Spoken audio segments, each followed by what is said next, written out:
Hello, and welcome back to Wing Commander 3! Last time we flew our second mission, this time taking Maniac out and finding out why we don't take Maniac out.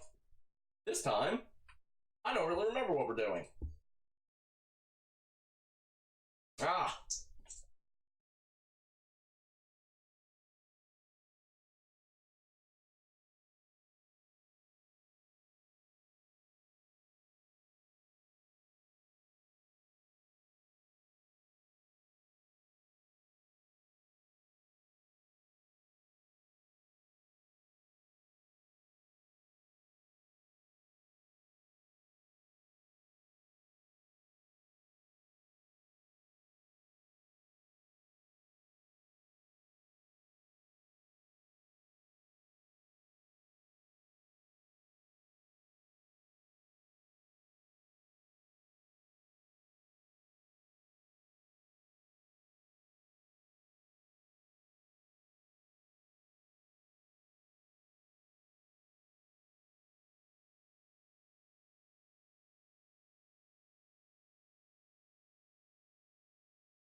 Aw. I was enjoying the jazz. Anyway, what she was looking at is very important. That was schematics for the Excalibur.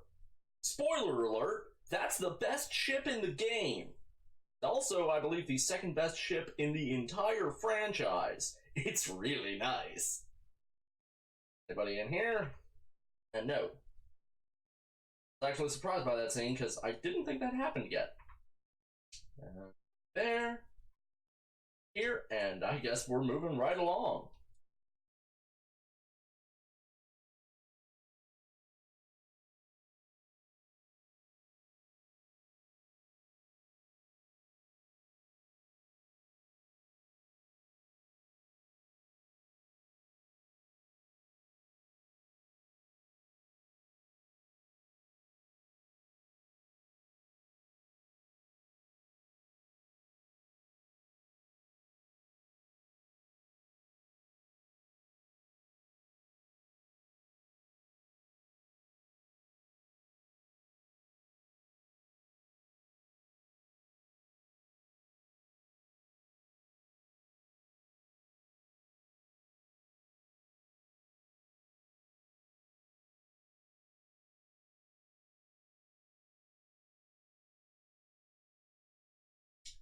Okay, that bit with Captain Eisen yelling at us there for a second.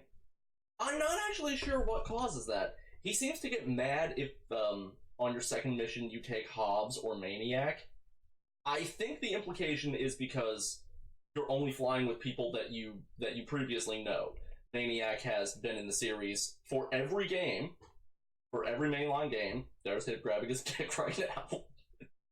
And Hobbs is an older friend of Colonel Blair. I can only speculate. Sometimes I get that message, sometimes I don't. Whatever.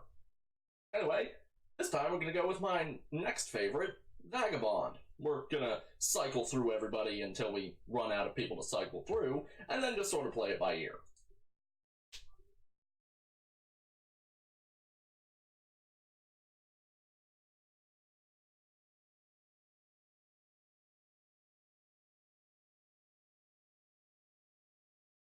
See what we got here.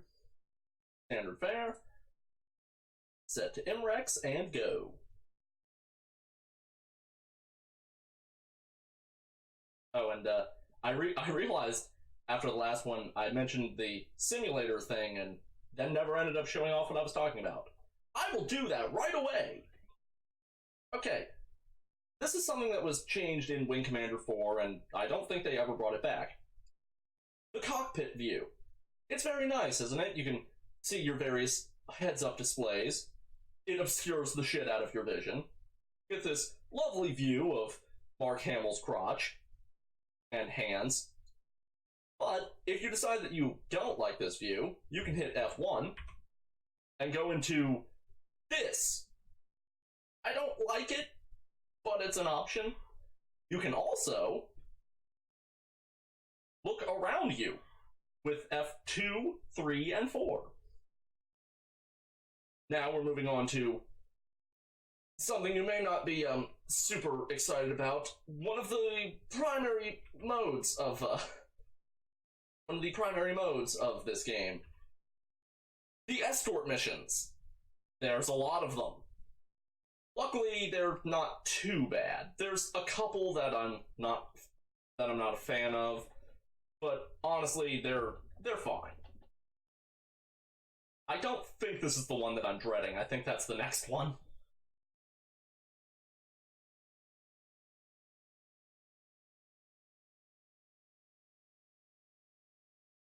Okay, this sector seems clear.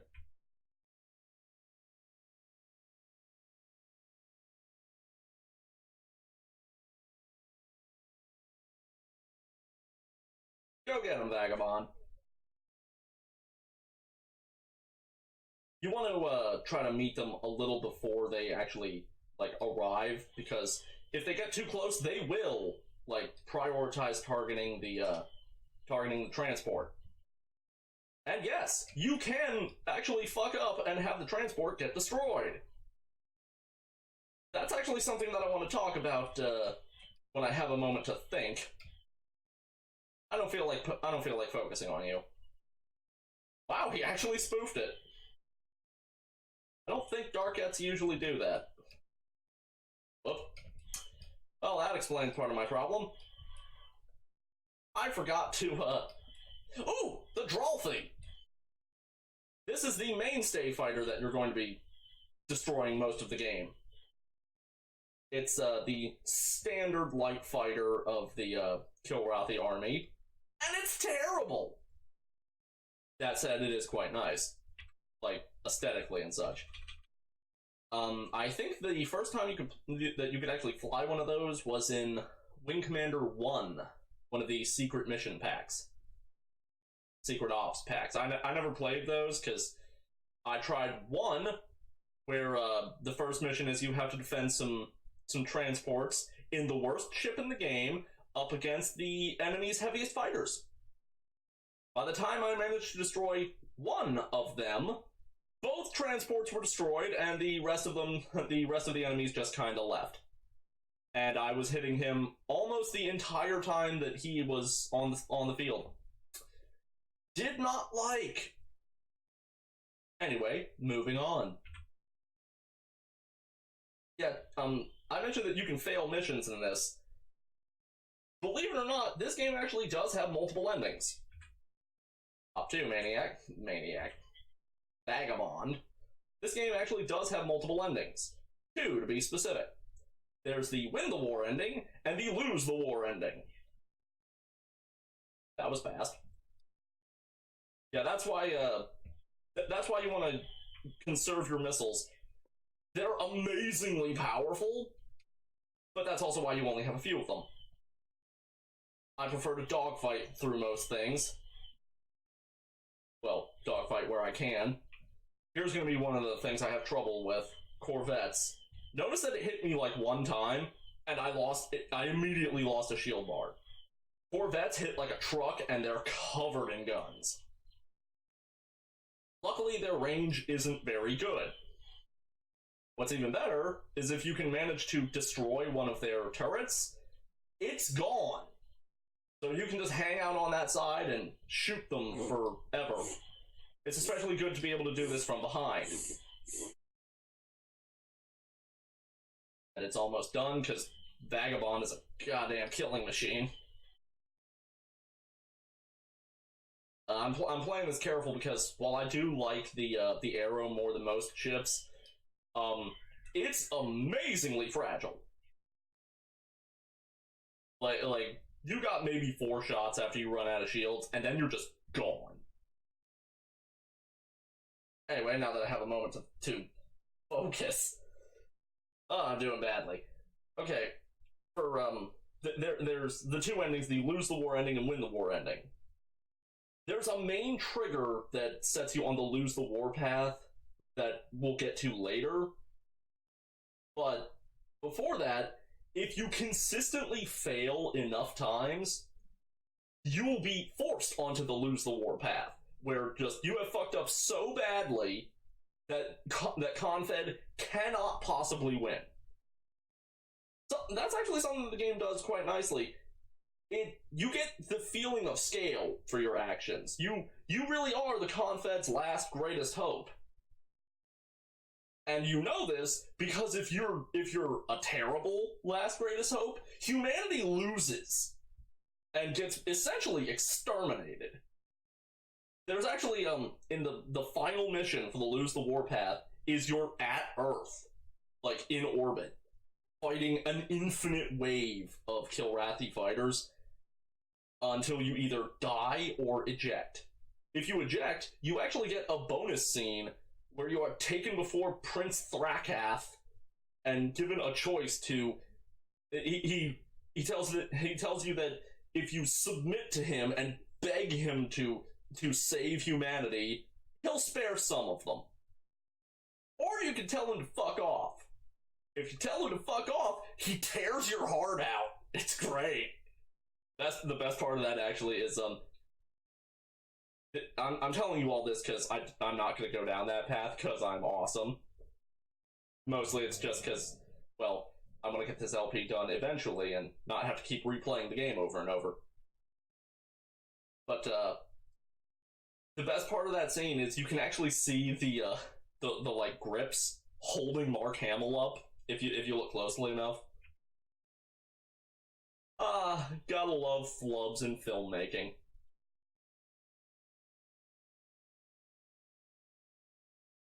And unfortunately, I'm pretty sure we actually do have to watch that transition scene every time. I don't think that you can actually like just hit escape and skip it, because I think it's essentially a loading screen.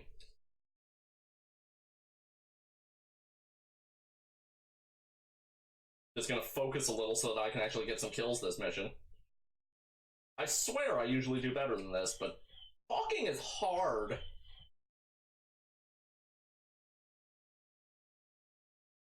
There we go.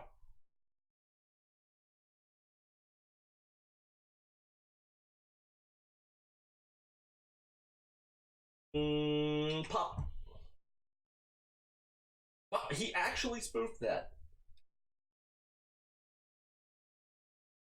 I don't know why it works when Vagabond does it and not when I do it. Man, this guy is just, like... This guy is just hemorrhaging those friggin' decoys.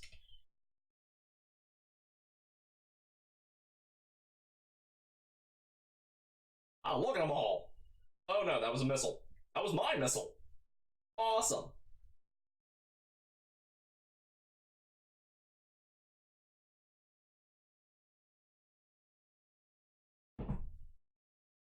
Hang on, what's that other one? Oh, there's the jump buoy. Yeah, now we just gotta wait for the cargo ship to get to the buoy. It arbitrarily has to get to like an arbitrary like distance from it, and then it just jumps out. And there it is.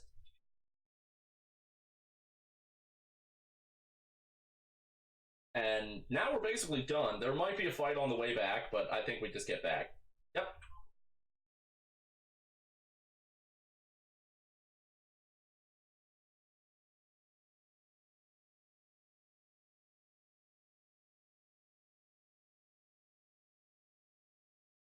Whoops. Came in too hot. So now, this is what happens if you decide to just autopilot in. Which admittedly is what I usually do. You get a nice little scene of the ship just coming in. We know how we did. Thank you all so much for watching. If you like this video, please like, comment, subscribe, share with your friends, yada yada yada. You know the drill.